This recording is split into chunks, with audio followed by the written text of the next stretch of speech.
TDP dela, que é como se fosse uma frequência específica dela, está funcionando ali dentro da média. A média normalmente varia de 65 a 110, ali a gente fez um cálculo anteriormente, está funcionando em torno de 100 watts. Então, tudo de bom com o processador, está funcionando perfeitamente, sem erro algum. Esse processador, inclusive, tem uma placa de vídeo integrada, né?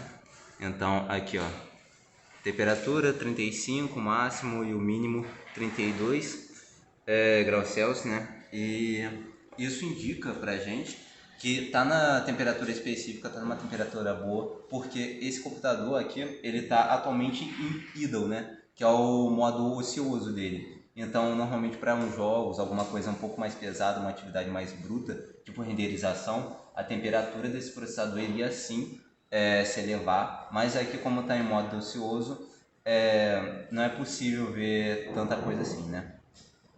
O RPM aqui está normal, né? Como vocês podem ver aqui, as fãs estão girando normalmente, sem nenhum problema, até porque não está tendo um aquecimento, superaquecimento nem nada do tipo. E aqui, pessoal, a gente pode ver o gerenciador de tarefa também. E como vocês podem ver, está funcionando 3%, 4%. A frequência dele tá boa aqui, 3 GHz para mais. Ou seja, ele não está gastando muita coisa, sabe, de utilização. Tá funcionando da forma esperada, até porque a gente não está renderizando nem fazendo uma tarefa bruta. E aqui a GPU também está funcionando na mesma faixa que o processador, ali, tranquilinha. E a gente pode ver a memória também, que está compactuando, né? Tá tudo tranquilo. E aqui no CPU-ID, CPU-Z, né? Desculpa, a gente pode ver algumas características do processador, normalmente, né? Como a modelo, fabricação, ano, essas coisas. E no geral, se a gente colocar aqui para fazer um Stress CPU, a gente vai ver que o processador está tirando um resultado bem bom. Não está aquecendo muito. Deixa eu ver. Aqui, ó. Ele não está aquecendo muito. Foi no máximo 37, se não me engano, estava 35 graus. Então a fonte realmente está fazendo um trabalho bom. Assim, se tiver algum problema nesse computador, ele não é da fonte. Até porque a ventoinha começou a girar mais rápido, o CPU cooler do processador. Se vocês puderem ouvir, dá uma enquadrada aqui mais ou menos. Acho que deve dar para ouvir, né? Então. E no geral, pessoal, é isso. Eu agradeço a atenção de vocês. E como vocês viram, dá para fazer o teste de hardware muito simples com essa máquina aqui, como se fosse exatamente uma manutenção, né, preventiva, até mesmo uma manutenção preditiva, por causa da gente usar alguns aplicativos, alguns softwares como o CPU-Z, o HW-Info, e no geral é basicamente isso. Agora a gente vai partir para o teste de tensão da tomada. Para isso a gente precisa de um multímetro e esses dois cabos. E o mais importante é a gente inicialmente colocar o multímetro em 500 volts alternados. Por quê? Porque se a tensão da sua tomada for acima de 200 volts, você vai acabar queimando seu multímetro. E não é isso que a gente quer. Segundo, você vai pegar esses dois cabos, vai colocar esse vermelho nessa entrada de volts e esse preto na entrada preta, que é a óbvia. Para realizar o teste é bem simples. Você vai pegar os dois ponteiros e vai colocar nos buracos da tomada, evitando o buraco central, porque nele é o fio terra e não passa energia. Como vocês podem ver, no multímetro está dando cerca de 217 volts e isso é o desejado para a nossa fonte, que geralmente funciona em 220 volts. Mas agora, você é maluco e realmente quer fazer a parte prática aqui. O que você pode fazer? Você pode fazer verificação pino por pino. Hoje eu só vou estar dando um exemplo de como fazer no conector 24 pinos da placa-mãe, certo? O que você vai verificar aqui? Você vai verificar se cada entrada dessas está fornecendo a voltagem correta. Tem entre 3 a 12 volts dependendo de cada pino. Antes disso, você vai precisar ligar a fonte na tomada e vai precisar conectar um jumper numa casa específica aqui. Aqui nós vamos fazer o teste da fonte no 24 pinos, como eu falei, correto? Como essa fonte do padrão ATX, a grande maioria dificilmente se encontra uma fonte de não padrão ATX em computadores de mesa, tanto de escritório quanto computadores gamers, a gente pode realizar esse teste com segurança. O que eu estou fazendo aqui? Eu estou conectando 2 pinos que são necessários para poder ligar a fonte, certo? Para poder fazer a fonte ser ativada. E depois disso eu vou fazer a medição das tensões em cada pino. Primeiro é importante você ligar a fonte na chave e verificar se a ventoinha ligou. Caso a ventoinha estiver ligada, você fez corretamente e pode seguir com o teste, certo? Agora, é importante que você olhe no diagrama, como eu estou fazendo agora, para poder verificar qual entrada é qual. Você vai precisar conectar o neutro numa porta COM, certo? De acordo indicado com o diagrama que você usar. E em seguida, conectar na porta desejada leitura. Neste caso aqui, eu vou fazer a leitura de 3.3 volts. A tensão se estabilizou em 3.3 volts, perfeito. Agora eu vou fazer o teste do pino abaixo, que é menos 12 volts. Você pode ver que a leitura é esse valor mesmo, e você vai seguindo o diagnóstico, de acordo com o pino. Mas vamos dizer que nesse caso, foi realmente isso. O recomendado é você mandar para garantia, certo? Que é o que a gente faria agora. Você pode ver que até desliguei aqui e a ventoinha parou.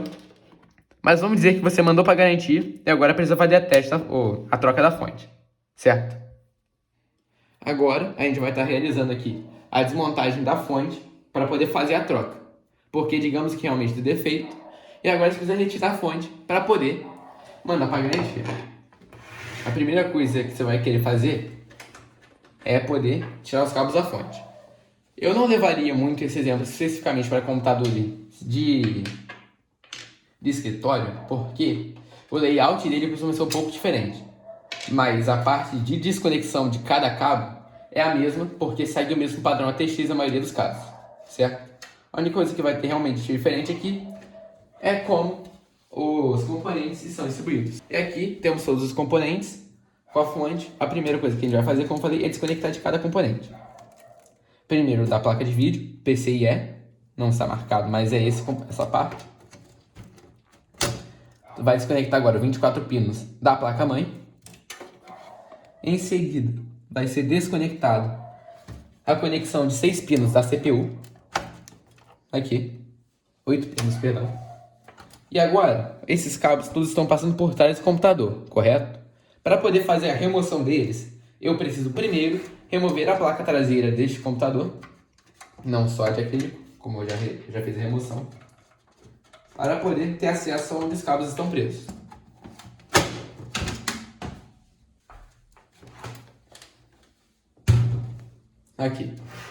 Aqui é por onde todos os cabos passam, como vocês podem visualizar, não só os cabos da fonte, mas sim cabos de conexão de dados mesmo, realmente passam aqui.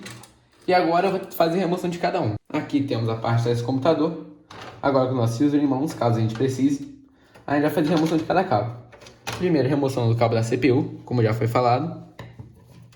Aqui temos os cabos de conexão SATA e outros, que são conectados no computador. Esse especificamente para o controle dos LEDs, que ficam nas ventoinhas. Agora iremos fazer a remoção do cabo PCIe, que está aqui atrás. E também do 24. O 24 pinos é um pouco mais difícil de passar, mas está aqui. E por fim o outro PCIe, que está aqui na frente.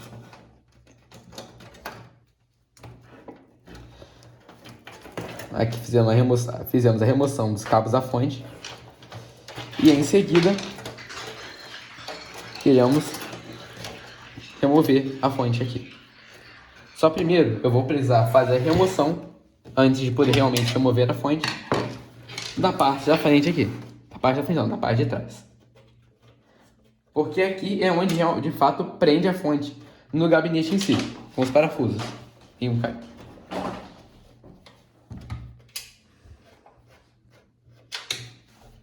Nem todo computador possui esses parafusos de fácil remoção, então eu realmente recomendo separar uma chave Phillips para fazer a remoção dos parafusos.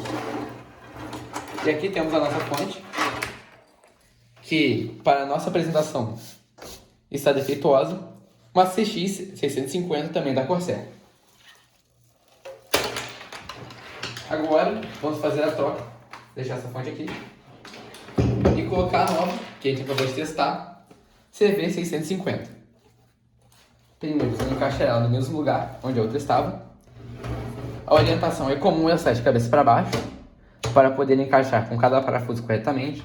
Agora iremos fazer a instalação, como eu já falei, e colocar os parafusos no lugar, que é a primeira coisa que você tem que fazer.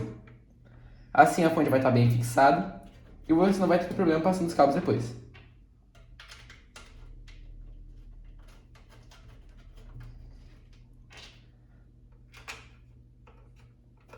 É muito importante também, aproveitando o tempo para comentar, que você escolha uma fonte com certificado 80+.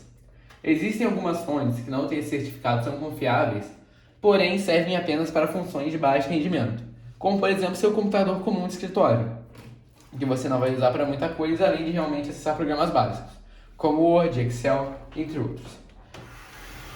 Eu vou falar aqui enquanto eu passo os cabos, você vai precisar passar novamente para poder alcançar. Mas já um computador que exige um pouco mais de uso e de desempenho, é sempre recomendável você comprar não só de marcas confiáveis, mas também com selos de garantia. Como é o caso das fontes que a gente demonstrou aqui, a Corsair CX650 e CV650. A CX650 é uma fonte um pouco mais antiga, mas ainda de uma linha um pouco mais de entrada também, para computadores de alto desempenho. Ela já foi descontinuada e foi substituída pela atual CV650. Mas elas apresentam praticamente os mesmos potenciais e mesmas medidas de segurança. Como você pode ver, eu passei o cabo da PCIe, que é o cabo que vai para a placa de vídeo, e o cabo da 24 para aqui pelo lado, para ficar mais de fácil acesso, e por cima eu vou passar o cabo CPU, correto? Assim também ficando mais fácil de acessar. Em alguns computadores pode-se utilizar até 2 conexões extras, mas não é o nosso caso. Aqui vamos estar utilizando apenas uma. Como esse computador não possui nenhum sistema de disco rígido baseado em SATA, temos apenas o NVMe aqui embaixo, não vamos precisar conectar os cabos SATA, apenas o que eu demonstrei agora.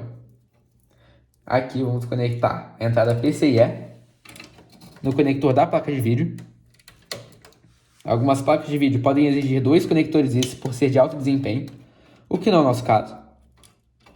Neste caso aqui, essa é uma placa de até baixo desempenho, comparada com modelos mais atuais. Feita a conexão firme, verificar também a presilha. Você pode passar o cabo para onde você preferir, para ficar mais bonito. Agora a gente vai fazer a conexão do CPU, que particularmente eu acredito que é o mais difícil, pela sua posição. Sempre verificar a orientação dos pinos, porque como vocês podem ver, cada um tem um formato específico para poder fazer conexão sem erros. Apanhei um pouquinho, mas eu consigo conectar. Como eu falei, é muito difícil conectar esse cabo aqui, muito irritante, mas já está conectado.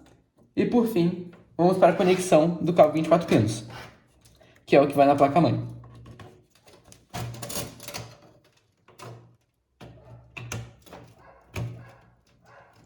Feitas as conexões, basta você organizar os cabos que você não utilizou aqui atrás e está pronto o seu computador. Aqui, com o computador já montado, já fechado, com todos os cabos organizados, eu vou fazer o teste final, que é realmente ver se o computador liga. Então antes, claro, eu vou fechar ele aqui. Agora, com tudo fechado corretamente, os cabos organizados, a gente também está com a parte aqui do acrílico fechada. A gente vai realizar o último teste, que é ver se de fato o computador liga. A gente vai pegar o cabo da fonte, conectar aqui atrás, ligar a chave e ligar o computador. As ventoinhas estão rodando, o computador ligou. E agora, como se pode ver, temos um computador em perfeito funcionamento. Agradeço demais a atenção de vocês. Até mais, valeu!